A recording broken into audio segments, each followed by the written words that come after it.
Coastal TV, a world of endless possibilities.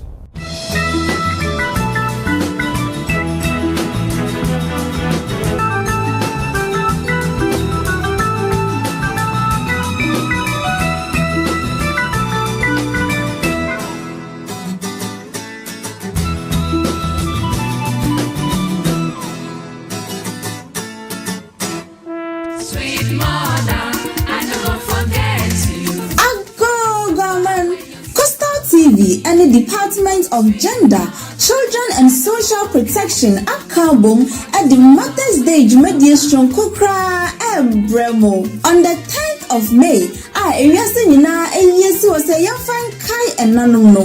Coastal TV and the Department of Gender at Carbon at the free health screening and the free eye care Brema Menum. Leonard just some cross on the say. Show your mamma no poem we no. Anania kakra wa ha omode be ko mo no ni nyina eye free. Won't you simple kra. Won pe we na wo peden. Mother's Day we die so wan di e wo Coastal TV na wa ye ho ankasa. Enti be ka ye ho na ye ndi enanom da chichiwa etisei. Aba yesan so ahwehwe ya pomuden. Coastal TV Mother's Day celebrations, celebrating mom today and always. When I dey hungry, my mother go run up.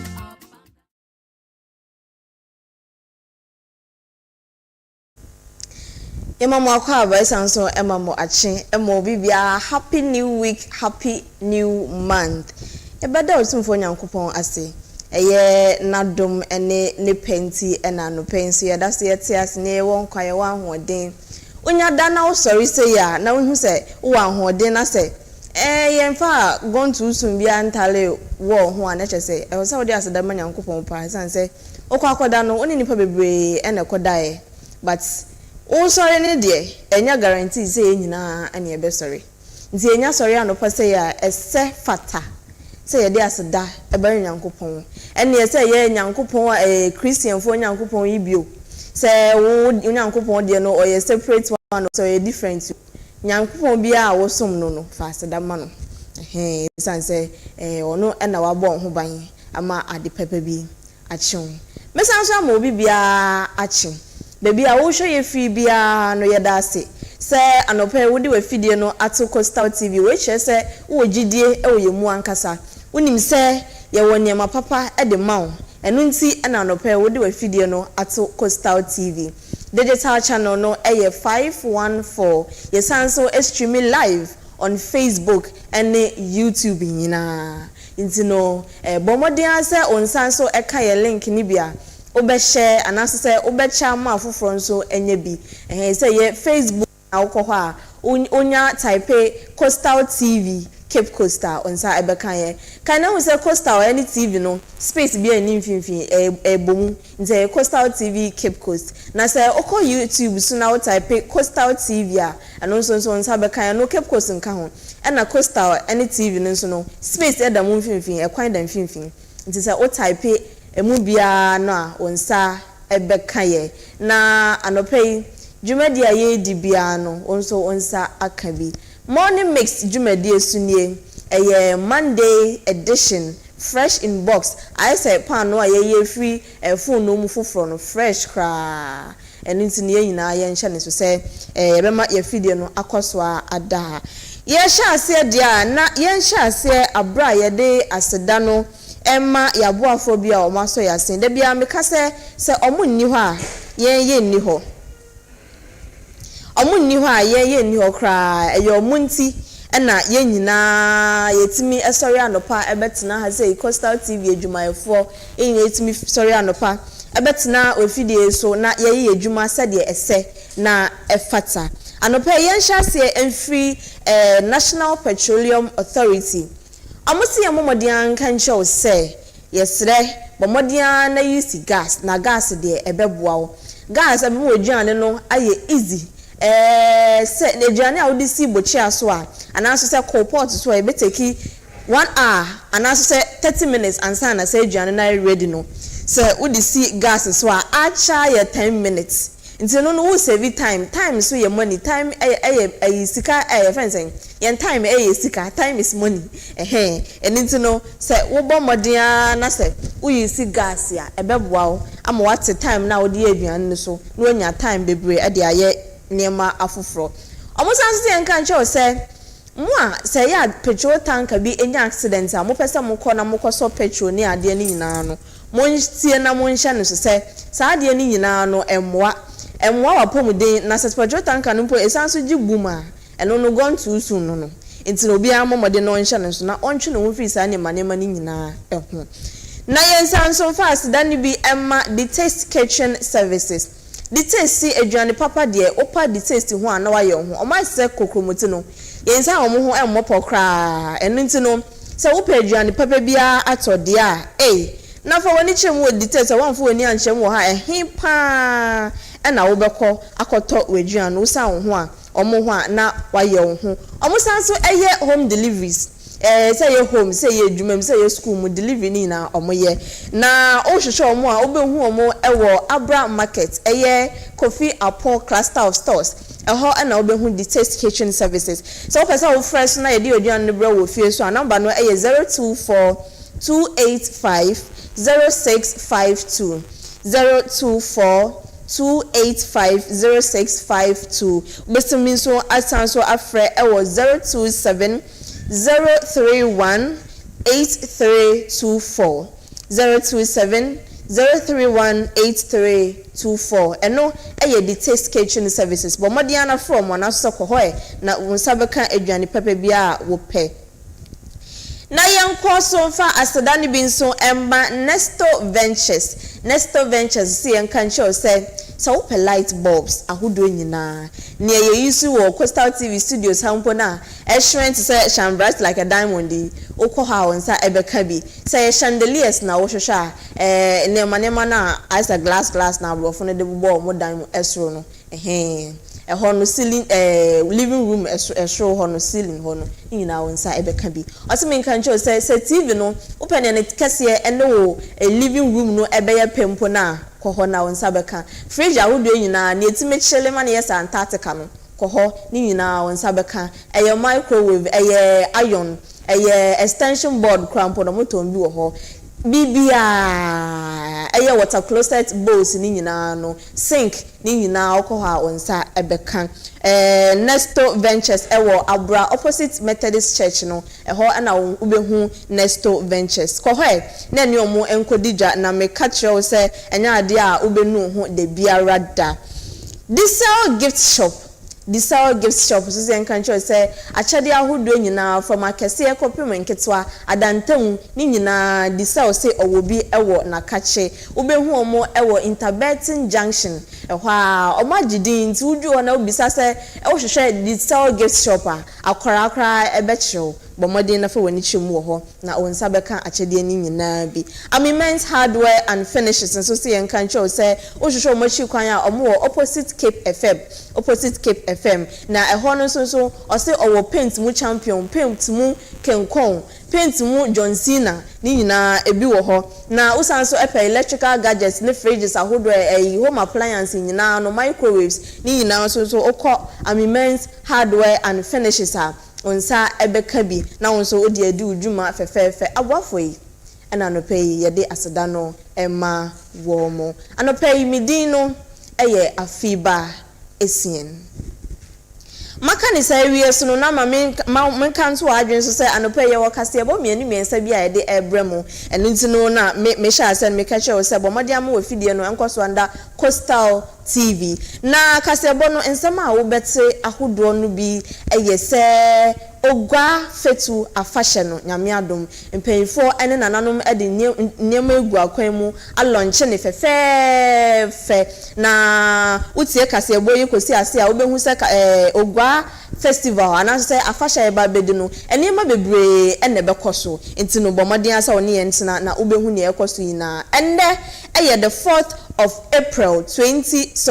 4th of May 2026 na yenuanom omucho BEC no by this time say on tika mu a wokokra na wadu examination center ho a ono so aye ready gidi kra na BC mu do's and don'ts ni preparation nyina so no ye be de beto omanfo nyina anim ye be kwa adwaman so na ne wo ho bia nso ye de ato manim. Mesha se medical ka se ogwa fetu afahye 2026 empayinfo nananom abomoden alanche dwumade na kyese omapa hontuma kra enche no ye de enhyehye nyina na se ahomboa nyina ebegu akwan mu na bibia aye fine. Mami a oda planning committee no ano ye mami Charlotte Osei ene ni mpanyinfo e de ensem bi atudwa enkanka afahye yi enhyehya a ebekoso anim na okire mu se niema bi a ese fata se mpanyinfo edi gu akwan mu ama afahye no eye krabehwe ne de omabomodin ayo mofam de ese bibia ebeye fine na mom no ensem bi anaso se afahye ne ye de na wohwe baako ne bedi na preparations anaso se hyehye bia na mpanyinfo aye no Mami Charlotte say e de tudwa e wo lunch na se. This year, in close consultation with our father, the Ogwa Omanhin, we have selected a theme of profound historical and contemporary significance. The theme for this year's Afashe is From Memory to Momentum, the Black Star Rising. This theme comes at a pivotal moment in global history. It follows on the heels of the historic United Nations recognition of the transatlantic slave trade as the gravest crime against humanity, a landmark declaration championed under the leadership of Ghana's energetic president, His Excellency John Dramani Mahama. For centuries, Cape Coast has been defined by the heavy memories of the slave trade. But today, the Omanhin has chosen this theme to signal a powerful shift. We are no longer just custodians of painful memories, but we are transforming those memories into momentum. We are moving from being a mere memorial of the past to becoming a living monument of resilience, strength, and progress. The Black Star is truly rising. In line with this powerful theme, we are elevating the significance of Afashe on the national and global stage. I am thrilled to announce that the Ogwa Omanhin has specially invited Jira Bikunutu Jewu Swale I, the Yabong Rua, the overlord of the Gonja Kingdom, and King Taki Tekuchiru II, the Gamanche.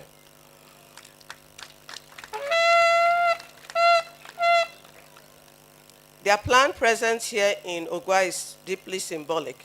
Historically, Salaga in the north, Accra on the eastern coast, and Cape Coast served as the major hubs of the transatlantic slave trade. By bringing the leaders of these historical centers together in Cape Coast, we are actively healing old wounds, bridging our shared history, and uniting our people. All these dignitaries and many more have already said a resounding yes to this year's Afashe. The question now is, would you also say yes to Afashe? Afashe is and must be a shared responsibility for all of us.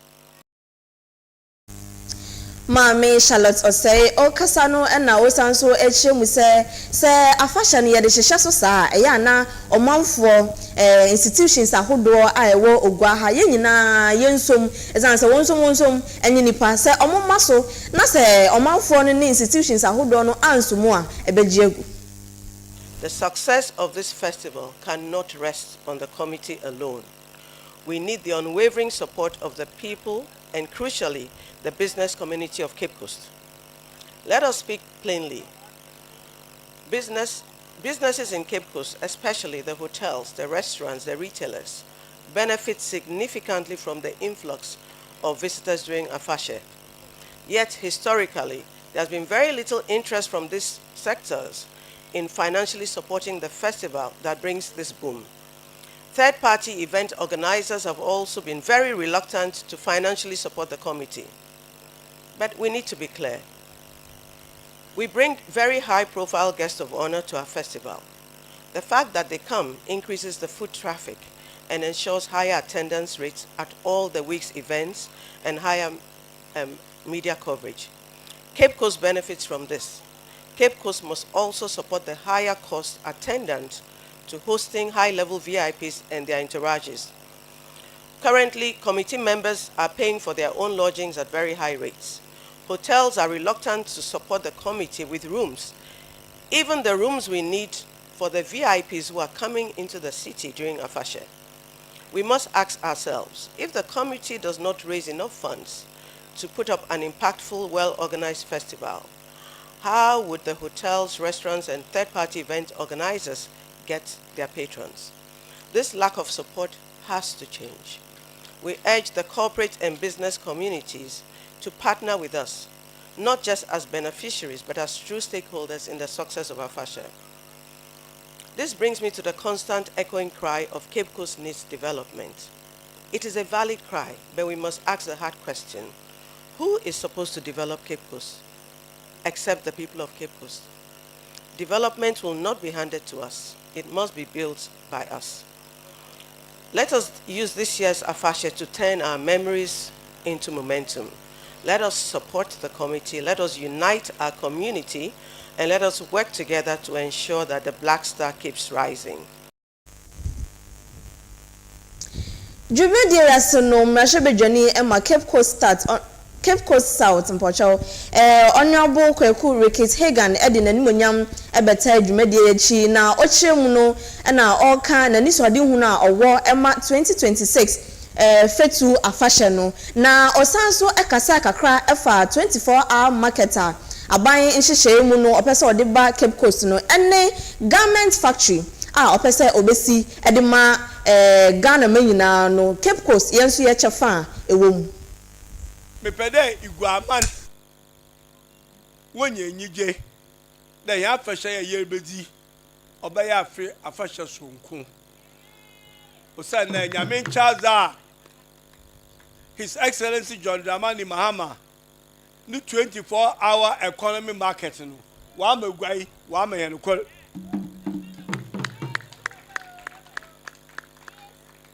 Auto bio ne garment factory ibasa bi na obozin na ozo kombia be ibasan Cape Coast no so ka ho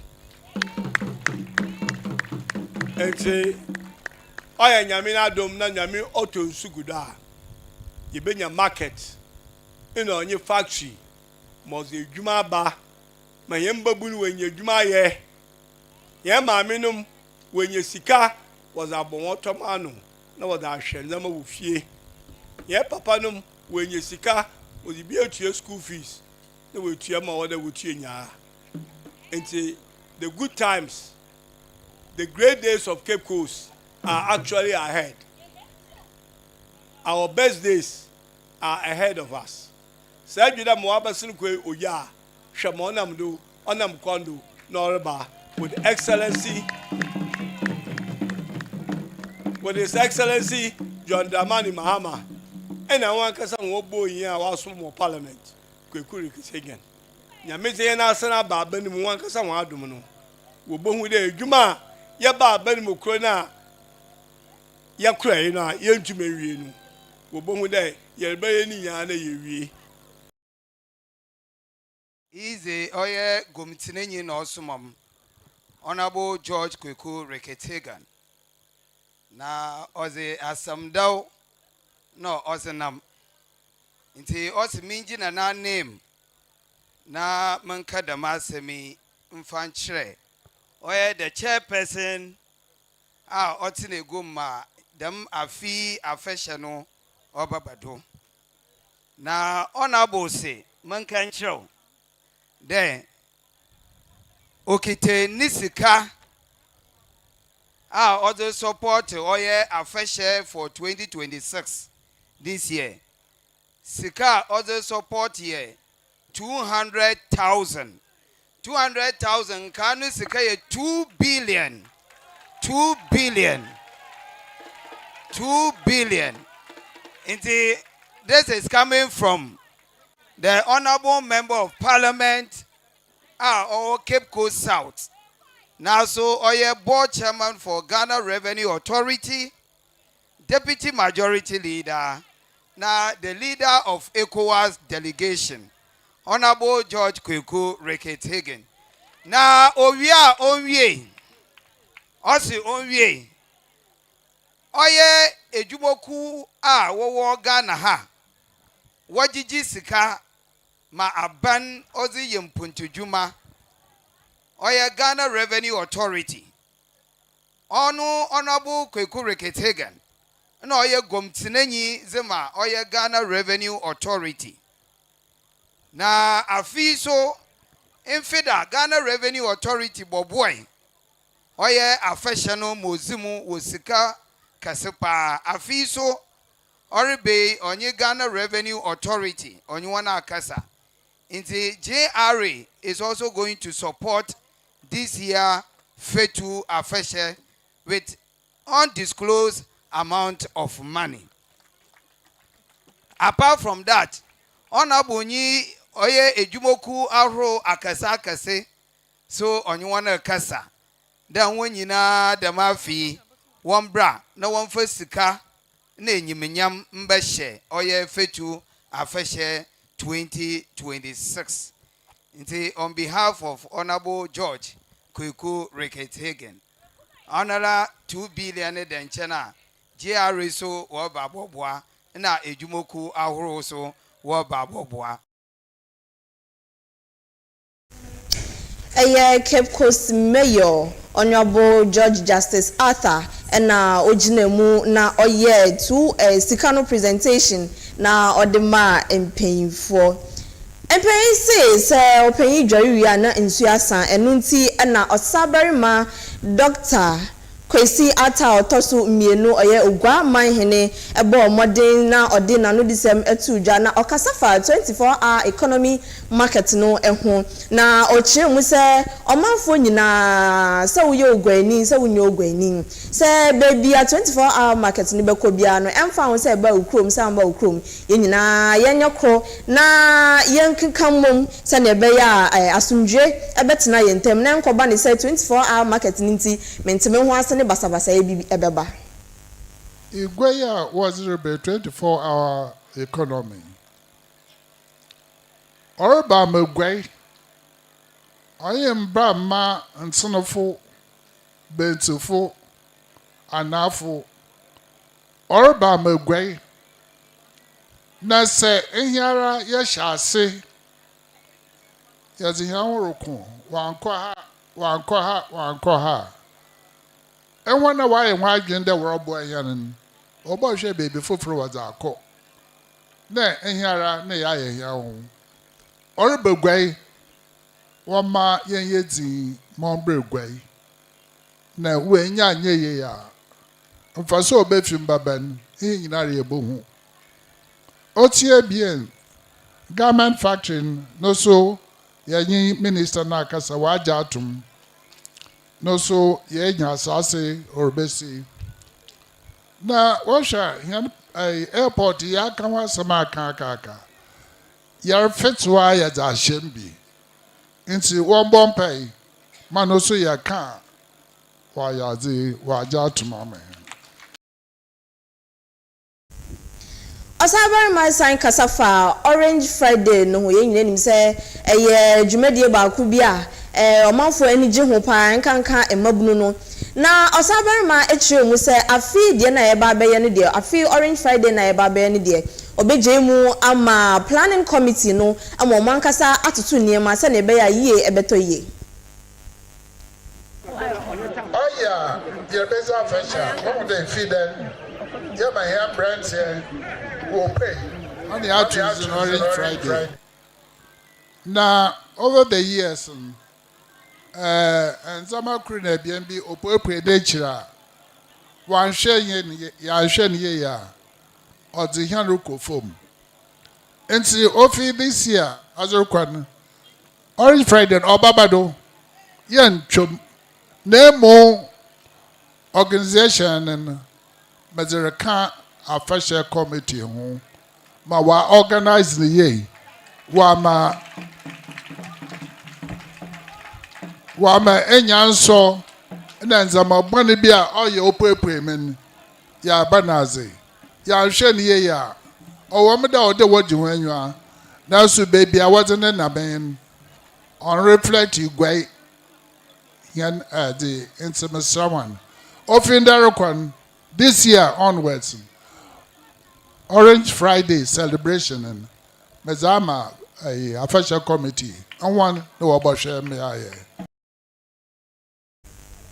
Osa berima esan edetoa so say omanfo bebre na afi omoni age so mba beka ye ho ama yedi ogwa fetu afache no ye nnuanum bi a omowo some part of West Africa achemu say omba be cancer na ochemu say wie no na fei opa ogwa fetu afache 2026 no ho entuma.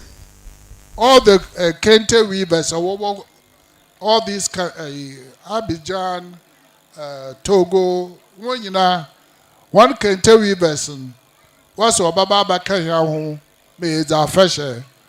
It's our fashion apart from Enyara, ya cotton suppress alaga ne Gamanchan. Here the animal West Africa, French speaking countries. When you are back home. It's our first be obeying wasn't BBR.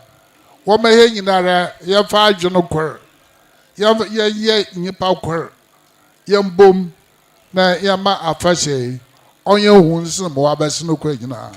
It's some academia. May I launch 62nd Fatal Fashion celebration. What Yameja or bad news to Concordism. Amen.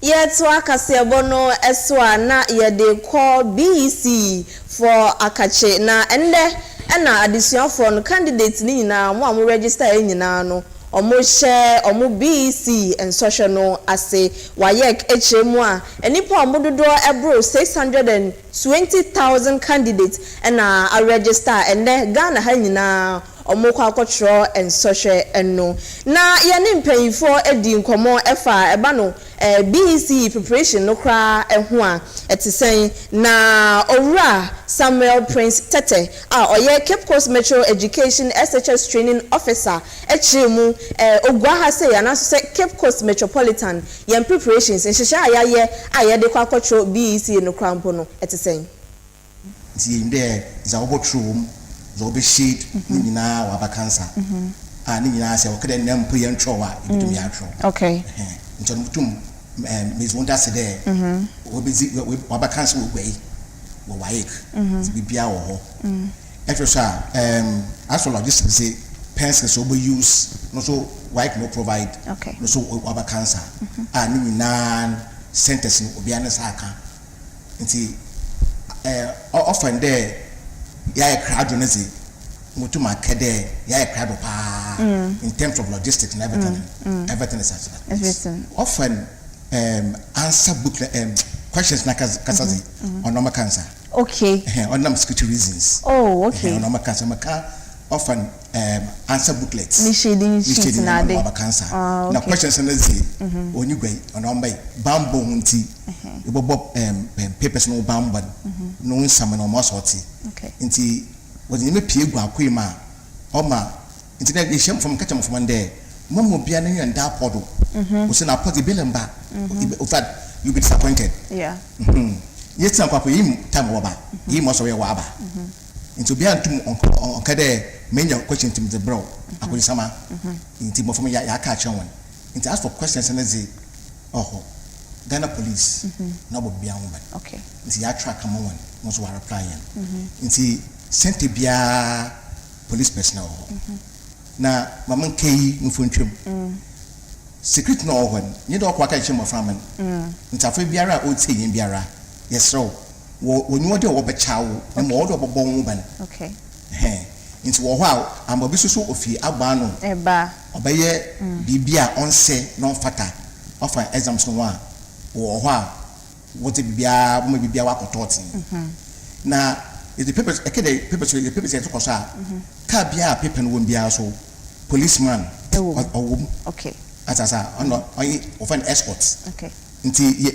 one for question fi why confirm for center police in come on see when them security reasons nti ko ti bia ka bia or the paper or the percent bia policeman wo in the center bia so policeman wo Nice. Osha bambo won some obo framan vigilators na survivors wo ban nti woni wo dey wo ka chimbo frama bro me makadam nti mo afa bia so mbo hu Okay. wo ho mo wankasa obo wo ban yen SHS nya wo infirmary ina them SHS bi na what that kan so people say UCC on the Ben UCC hospital Yeah. ina Cornelius won so wo infirmary wo Okay. but that's Sir. ina yes kusi nya so wo map bia ama chip zone another urban health centers into often apomazan in some was center no so yaze nyaka we factor orders into better centers in say afa bi no ka na onya omuka infirmary no wo school nya so wo medical personnel of a nurse another PA or how about one in Tampanala na after one after so center bia so head teacher another representative so go around Okay. ama you want from to this when health center bi kwapa we too my friend na ofo nti na achechefo wo ho and that is from people so wo center so mo hwede me zemi na nti often apomoza in some so ni nyina yezinya aka ho na yezi for centers nti apomoza so yenyo wo ho wo mo fama no ho na yetu on fo so there afa bia so ba center na obi anzizi Okay. yetu afomba fo bia afo de mama we mchisho yenyo na kasa ya isem na mo yenyo akasa schools na so yenyo na kasa the exam for opportunity on you different from what more cultural schools Sir. nso bia kana konto ni yem ade bi esu biara manala foko na baba nyam ne pia baba ma atro na atro bi ntuma pass Sanso na Owura for Mensa ono so ye Cape Coast Metro Education Training Officer ono so ochiremu timetable no aye de show BEC no efiti enne ekopem da memenda aye bewie time ebewie ensohwe no 2 Okay. there was school exams in say omo akọ normal school no say bit say apedu MA takomudu MA and so for near private candidate omo atifie Okay. also kwatire exams omo ko center ho office akwatire omo private candidate first nanka omo transfer school exams school candidate atro but enam say kana na necessary nti isi omo na atwa the same time the same question. Okay. No mo na atro entire Monday both school candidate and private candidate Monday English language at the morning paper English language 2 and 1. Okay. Then in the afternoon on metro RME 2 and 1. Okay. Then Tuesday visual studies 2 and 1 in the morning. Creative arts and then at 1 and at 2 in the afternoon. Science 2 and 1, that is the Wednesday morning. Then in the afternoon career technology 2 and 1. Then Thursday mathematics 2 and 1 in the morning. And then the afternoon Thursday Ghana language. Then Friday French 2 and 1 in the morning, and the afternoon computing 2 and 1. Monday, that's the 11th, the following week 11th of May. 1 paper. Okay. In the morning, that's the Arabic 2 and 1. Okay. So we have maybe to say mathematics. Okay. Mathematics, Ghana language. Okay. You see, Ghana language. Ghana language next say. Who will be a language than kasa who shall not impo. But mathematics is constant practice every blessed day. Mathematics, Ghana language, to me, this is the best. Okay. So I can now hear the language in Kwandia. Miss Adam Commission Ghana language. Miss Martin Kwan. Yeah. Now we hear first day in English and then creative arts. No, English and RME. English and RME. Once English and RME na dwarf. So yeah, no we hear maybe science. Science Wednesday. Science and what? Career technology. Yes. nti pɛ the way ɔmo si ayɛ timetable no de wahwɛ French and computing emu da hɔ emu da hɔ paa sakura bi atumi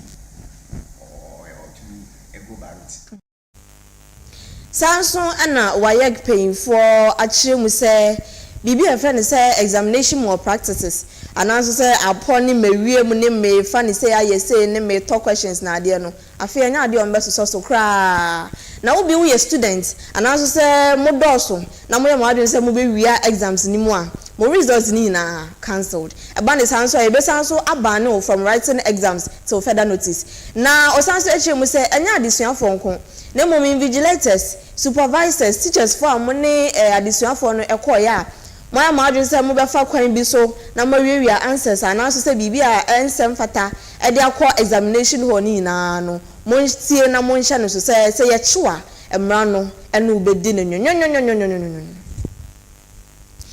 yenko edwaman so na yenko hwe fuel prices ahodo a ye wo ewo ho ne sado na se wu pie fifi akọ wedwuma ma na so se we driver ni na se okita ka nko ade a na wahye ne nso eye Shell filling station anope ubo ra Shell filling station bia ewo mpotam ho na petrol no eye 14 cedis 36 pesos and a diesel no eye 16 cedis 64 pesos. Total Energies filling station bia obekọ no petrol no eda 14 cedis 13 pesos and a diesel no eye 17 cedis 10 pesos. Baby to say Top Oil petrol no 13 cedis 95 pesos and a diesel no 17 cedis 10 pesos. Na se okọ Zen eso a petrol no 13 cedis 57 pesos and a diesel no 17 cedis 97 pesos. Sanso no and a frames oil eton petrol no 13 cedis 30 pesos and a diesel no 17 cedis 10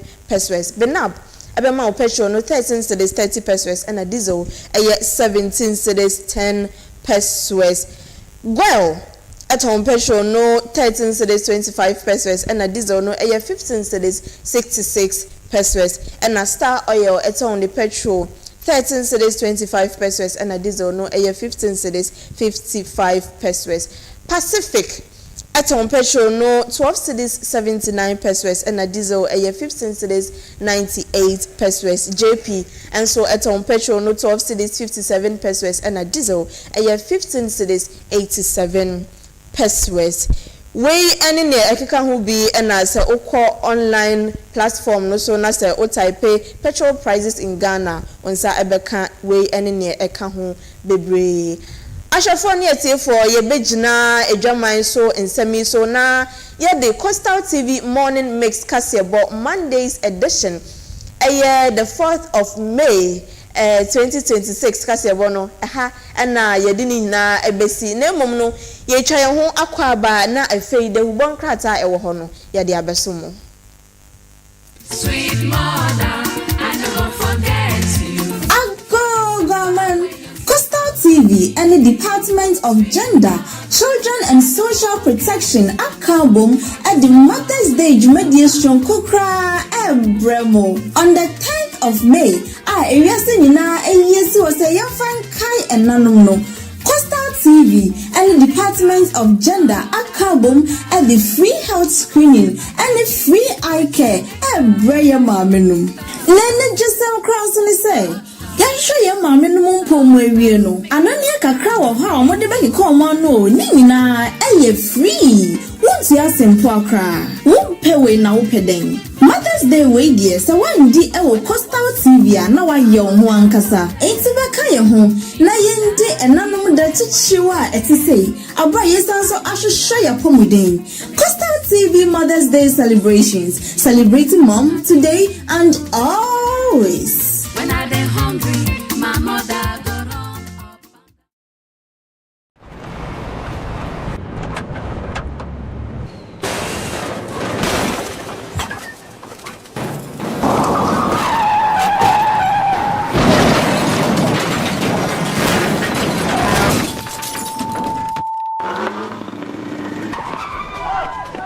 National Petroleum Authority say, Mawa Bambo hu hia ukane. Ain't no, stay back and stay safe. National Petroleum Authority, ebo bibia kokose se fuel tank enya akwanhia na edane a menko ho nkwaye wadwen se okosisa petrol ana fango no na afin so menye wadwen se wo ben fuel tank enya akwanhia ne ho akwa akodwetwa videos ana pictures na petrol ana fango wo hwen so ohua ko wo mu a enye sunsun aso bone ewo apomeden sem so fango so eho ahometinti no enfom so akitu ebi ebetumi ameja tom ama na gise ewom eba ne saa nipa dodo timi femu hyehye ehwe mo nkwa emeja pade dodo na so esei eno nti memfa wo nkwa nto chacha enye saa obenu ho nkwa na nyina se wo hu se fuo tanka bi enya akwanhia na adane ama fango no ebugu mpa hwa na wa aman ho da stay back and stay safe. Emomo no aya fredum jejumayefo ana posifo no momehwe nso ano wutumi nso efre National Petroleum Authority ewo 0302 550 380 kaise wonkwa wo hoi eho hia bebre esensa fango no kokoboi National Petroleum Authority ene de bro. Coastal TV jumedi fufura yada ba ya to Ubuntu. It's about development. You discuss issues of national concern, issues of central concern, matters that concern Central Region and Ghana. Ubuntu sama offer capos, baby will be a Ubuntu sama offer. Or your one and asadi, there or Saturday or the Ubuntu, or the baby on the Yedin in Fubana over Nasi. The way and what the man. Or your one and asadi, those in Ubuntu Baba capos. One and asadi, those in Ubuntu Baba Central Region. One and asadi. Ubuntu on Baba Ghana Minara. Ubuntu sama offer capos. Baby will be a Ubuntu sama offer. Or your one and asadi, there or Saturday or the Ubuntu, or the baby. In the P and a Batinasi, women down of Pediara. Live ever Coastal TV. Coastal TV, your own face, your own voice. No me yesi machara. Yesi.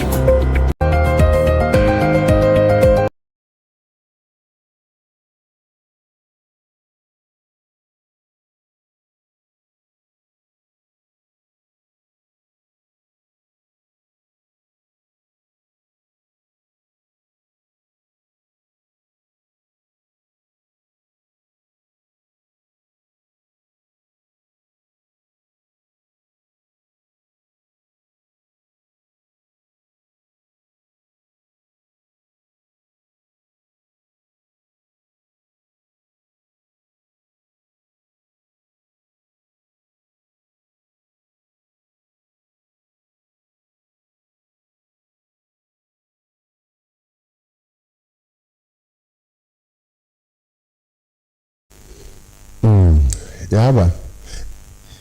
Bosumi ya shafa frasi yazi. Na bibi aboko. Na bosumi ya fe ne ya sha se na voice ayesa na ede asa. Kasa memem also. Bosumi ya sha shafa yazi. Nna. Nti gudu no bisi ya wisi. Na fiba na ifa hin afutu kakan fama hununi anuma okotro hun so BC. Me ndia betere kankan oye news about the total figure. Only a Central Region the whole Ghana. The whole Ghana. No, those. You see, by say you are being is the news is the Central Region. No, Cape Coast Metro. Is the holiday time number. It's safe from to my national to my actually. Then in the question, somebody to me kind there. We'll see. Hold on. Better days are already on their way to you. Is it Iyeluma oya no will try BC we see. Hold on. Better days are already on their way to you. Nti it is oya nyanum here crane.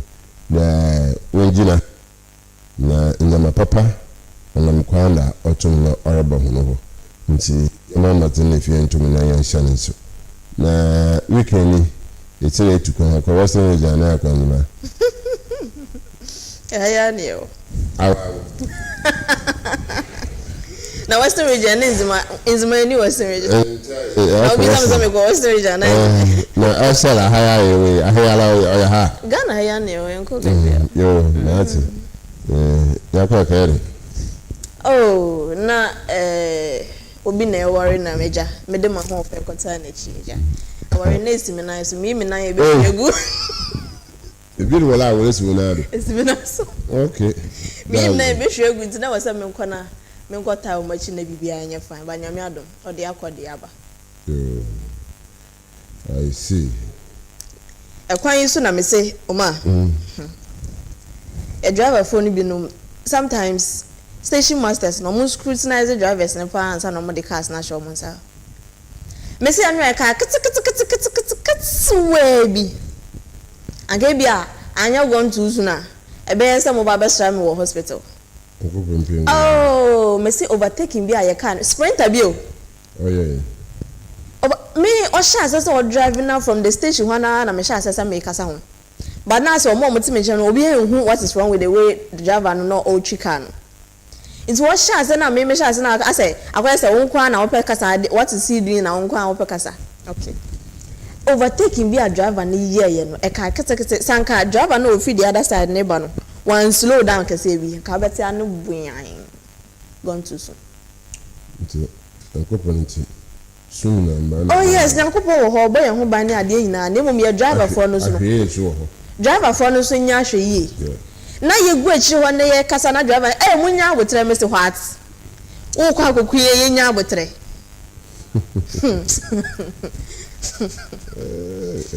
na me ne ye bo afo amen ebe yi papa ya ko ne imi da ye kontrata no person Ghanaian Times government 1,200 megawatt gas fire plant into Ankraban or Chensema abo mazine fi wahwehwe oye megawatts no 1,200 ni wo oye megawatts 1,200 amowo tumina wabwa maneme biara etumina kwem nti Ghanaian Times kata anana da mensamisu otumno nti wonsaka Ghanaian Times a wonsabaka da krata no da maso na otumfo se tutu da ma otumno abo oye hona baadu no da ma otumno abo hona baadu no so o krata ni nti bobo otumfo na baadu sonko da wa agba kasfo pa nkunu nyina hona baadu da bibia so etum ne area peye BC kick off nationwide today da mensami na otumno o krata ni da ma fi bakan no over 620,000 ma from a main na yamsafo and inde worko akotro oyo hunso na za itum na yakachira anke yufa inde wunya ma from onto hunso na mbene apo wotum na oba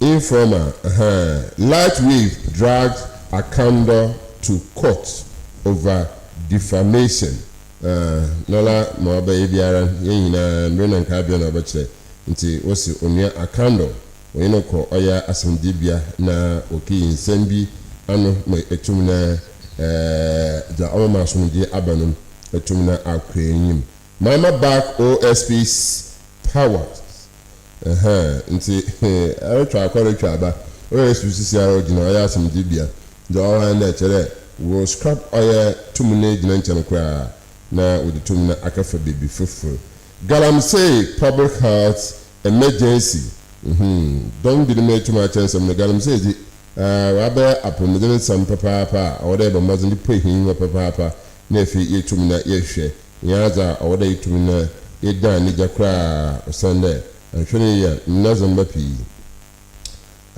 oguda wo hwe oye hune japadi otumfo na bosobodo dom ni na no so akata ni dama so no power crisis no politicians not technicians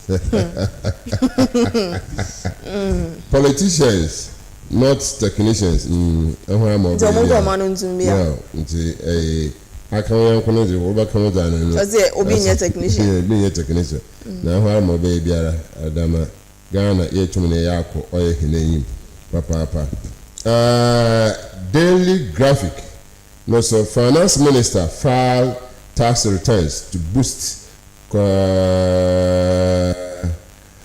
nzama ababu Ghana etumna afa oyane tampefra compliance drive nti akwana bitu ya afada tax returns ni na aban ni hihye otumno ye otumno abua nti Daily Graphic no the main sami no otumno owum government fair pay na double na so we da man for we ma na wo baka fair pay asama ahuna we ankwan ku dum we fair pay biara ahuna we abened match man wo baka ho fair pay za na no tere e wo asam kase ye bono po public office holders must account to public nti o se ahuna we abened man no oro bu nkonta wo ye dwumadi bia wo tumozum ama aboa otumfo na bosobodo no so tuma ba BC nso he ama fo tum kotro no wo se nda na bibia butu na wa asase nti yima mafo nyina ayiko sunku akofa oye daily graphica that means somni na wo ho ankasa ije Yanko graphic business and pay or say government hunts strategic investor for new airline revival. Ochema abaino bomodia se obenya investor obeboa na odisika ba be share airline misanse Ghana yankasa ye ni yankasa ye ho airline no obi ade bia je se nkofa man so de na ye de ko international countries na ade no ntino abanse oboa ohwe enimu se obenya investors o mo beboa me yankasa ye nya ye aeroplanes a ye de betu kwan na ade nyina. Banks turn inward as assets hit 465 billion Ghana cedis. And also see and Ghana Banks Association. Why Kofi Adams is right about Ghana's World Cup budget. Kofi Adams can say be about Ghana your bank na your budget na your de call World Cup no na ochema nyentia office Kofi Adams and sure and some now can na a woman no ni na ewo business graphic business into uju ha onsa ebeka pa. The New Trust newspaper or say Right Reverend Mrs. Grace Frimpong Boateng calls for peace in South Africa and speaks against galamsey. Retired Reverend Mrs. Grace Frimpong Boateng and ochemu se adwebrɛw ewo South Africa ebeyanka asumdwe emra manfo nyina enja ntokwa ne mentime wase ne waka me ne mebro ne ko ukrom ne me nko mikrom na asem ni nyina no obia enja ne ebeyanka asumdwe emra na efe nso galamsey fo na mo se nsuo na yaka na mosi munja no osrem a munjai na asumdwe ene friends apomudin papa enye ye nyina ye dia. Be bold. Go and make us proud. Opoman motivates BC candidates with donations of 400 unique math sets. Opoman and all share BC candidates ni na enkran so obi amfa kukudro na onko no nkotro na onfa nkunimdie emra onankasa ne ho ene Ghana nyina eso na okasa asemi ebra na odonate market mako 400 ediama BEC candidate ni nyinara. Have trust and confidence in Mahama government to fix the energy crisis. Papa J edges Ghanaians. Papa J ka che Ghana fo nyina se yina yenya arehwemu na yenya didie ewo Mahama aban mu se obeboa ama sa dumso nya ekoso nyina no eto ebetwa. Launch of Good Citizen Ghana Network. Let's all do our best to be good citizens by doing the right thing at the right time. Apostle Kofi Appiah urges Ghanaians. Apostle Kofi Appiah brana omo lanche anase omo pa dwumade bia ya sudi say Good Citizen Ghana Network eho entuma no ana o hye mu say oman Ghana man ye nyina yemfa yensamom yemfa ya ho de ne adwe nyina enkamom na yenya de a ebe me aye oman bapa abra ye niema pa ewo nimre papa mu se ne ebe yi na ebe ye oman bapa na sa na ebe boa Ghana enso ya kwere ni za and the public press Bank of Ghana reports 15.63 billion loose into sika ye tumna wa hwere wa Bank of Ghana into Ghana yaba majine fi 20 answer the people can answer there bebe yetum yeduri awada Ghana yetum na yeton nti afọ public presser the men sami so otum no owon papa hin man payin John Dramani Mahama pushes for powerful OSP despite the legal storm. Nti omanpensi obi here there OSP no eba maden hwebia otumno ojo no now the ankasa akosombo power station full restore energy minister ukala hwashu nti sisi ya bibia tumna akwenyim za nano ebada asi papa bada asi papa nti the minister me ne pinyi na okay kan police fuso otumno interact with guns and 11,000 rounds of ammunition at Nkwanta. The police fu da hona si papa da wotum na won sa academy da me wo oya na money hwema wotum na woye. DJ Hills Ghana rise in global press freedom ranking on the World Press Freedom Day. Nti when da so and that but the pendaba some ko wotum no on the DJ president odin sempi abatuga. Fifth month to so pena da no so baba kasai. Nti ma ho yara papa ekwankramanto aya afasha ko tomorrow kono nti noise making and drumming na wotumna wa ban efi damno embiano do Yentwas na yenko the Daily Times na ose Ghana eyes 2 million ton value boost cashew apple industry set for the take off. TCDA boss champions partnerships to drive large scale processing. Na oma mi bisa wasam cashew odi bida. Undi cashew da. Umpa na asade. Bida. Okay. Me de medi bida. Both the nuts no any apple na etuasini na it's just recently na me realizes sana so mudia cashew ni sa na so omoti fruit na on say fruit seed no etaliase eno kwa no mo ediye for export eton but apple no juice fruit na eboss no de omoto twene ese emane say it's just recently na me realize here and me so me one person be a me pesa fruit no pa especially juicy one I know they me pepper into na maintain say dey ntia ngofo bebre and as farmers no bebre na eto sa part ni go na seed no kwa na omo use no enti TCDA Chief Executive Officer Emma Tree Crops Development Authority Dr. Randy Okra Osei Okra na ochemu say no enhyehyeye eba begu akwema ebeboa ama sa fruits no na first no nkofo etotwe no ye process na ye de aye other things I know so ye betimi export na ya ton bi ewe adwaman so and I think it is in the right direction pa ebeboa because recently I think I saw a fruit juice bi I no mo sa cashew fruit no aye and it tastes very good. Yeah, it tastes very good and it has very high nutritional value ebeboa ye nyina. Ashanti North Police secure 390 years for 5 armed robbers. Promises to clamp down on miscreants. Mr. Wame Huniana, 390 years. People. Daily Times. 390 years for 5 armed robbers. Charlie, where the mobile them watch it? Yeah, no. Ube them watch a pint in a mumwa bomb. Minim so be any dear press na a cabo 390 years. I hope there's sanity. Oh, yeah, I don't know. Hey, and then our robbers Munye. Ukwebum into Ukobum Shara. What the Mohunum? Munye near money who because we're Munyan Pierre. We be not just say rapture Maya, maybe I say. Yeah, a bit of baby Jason.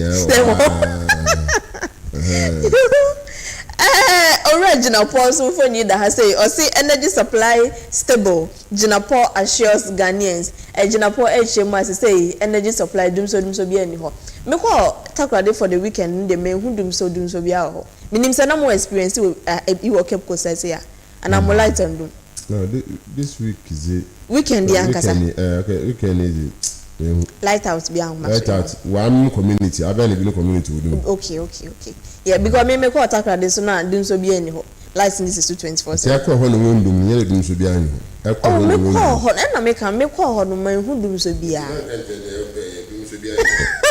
call ho no wondum no do consider. But I don't e be say ho no wa atena ho 2 weeks na ncha. We catch on we hear no. Oh, so it's no Jinapose power supply is stable. So from weekend Asha say stability na Asha. Na some not and the battery and the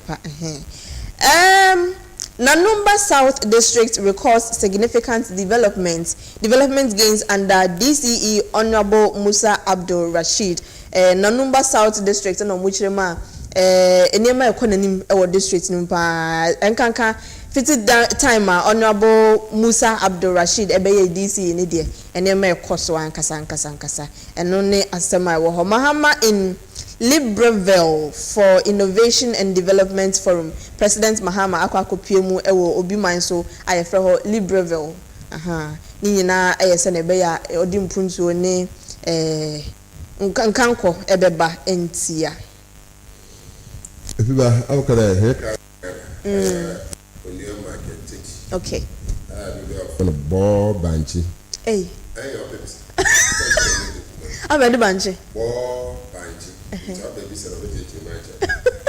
AFIBA I want to be so name daily analyst carton as so do me no dodo. Sabo. And daily analysis no also Ghana rises to 39 in press freedom index. Nti the whole world you know it was papa. There's some trouble it san konza na no eje no otumu aba.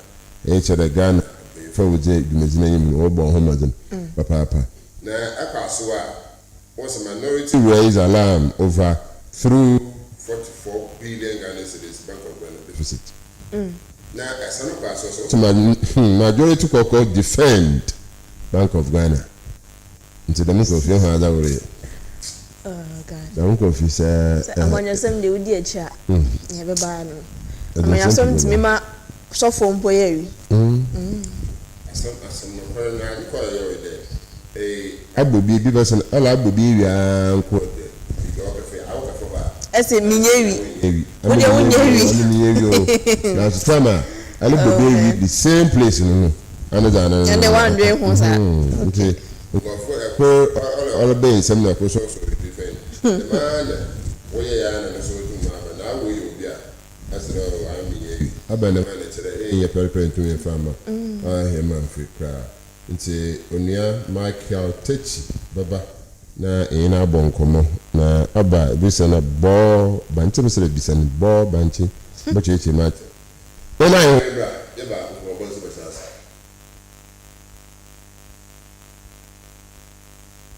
Sweet mother, I never forget you. Agro Government, Coastal TV and the Department of Gender, Children and Social Protection at Kabum at the Mother's Day Mediation Kokra Bremo. On the 10th of May, was a young Kai and Nanuno. Coastal TV and the Department of Gender at Kabum at the free health screening and the free eye care at Brayama Menum. Leonard Joseph Cross on the say. Yansho ya mama no mpomo ewie no anania kakra wo ha o mode be ko mo no ni nyina eye free won't ya simple akra wo pewe na wo peden Mother's Day we die se wandi e wo Coastal TV na wa ye ho ankasa enti be ka ye ho na yende enanom da chichiwa etisei abra yesan so ahwehwe ya pomuden Coastal TV Mother's Day celebrations celebrating mom today and always. When I been hungry, my mother go run up.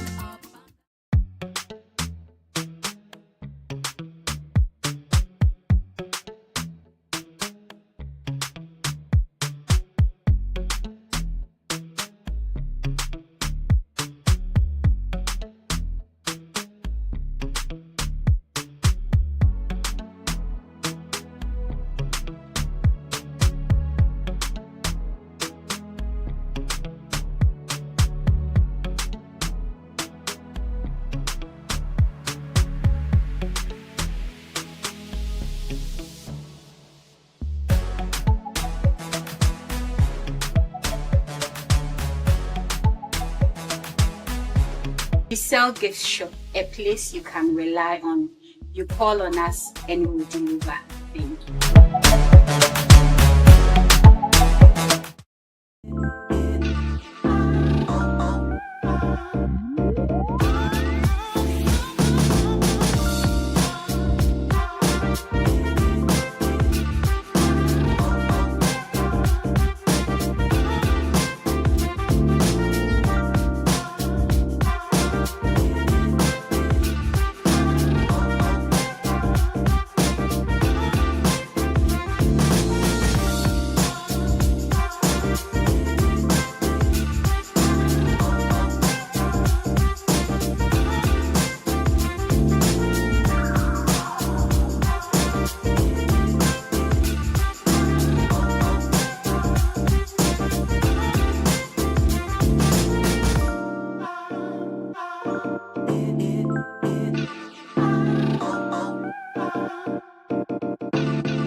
National Petroleum Authority say, Mawo bambo hu hia ukane. Enti no, stay back and stay safe. National Petroleum Authority ebo bibia kokose se fuel tank enya akwanhia na edane a menko ho nkwaye wadwen se okosisa petrol anafango no na afenso menye wadwen se wo ben fuel tank enya akwanhia ne ho akwa kodwetwa videos ana pictures na petrol anafango wo hwenso ohua ko wo mu a enye sunsuanso bone ewo apomeden semso fango nso eho ahometinti no enfomso kitu ebi ebetumi ameja tom ama na gise ewom eba ne saa nipa dodo timi femu hihye ehwe mo nkwa emeja pade dodo na nso esei eno nti memfa wo nkwa nto chacha enye saa obenu ho nkwa na nyina se wo se fuel tank bi enya akwanhia na adane amafango no ebugu mpo a hwa na wa aman ho da. Stay back and stay safe. Emomo no aya fredum je jumayefo ana posifo no momehwe nso ano wutumi nso efre National Petroleum Authority ewo 0302 550 380 kaise wonkwa wo hoi ehu hia bebre esensa afango no kokoboi National Petroleum Authority ene de bro.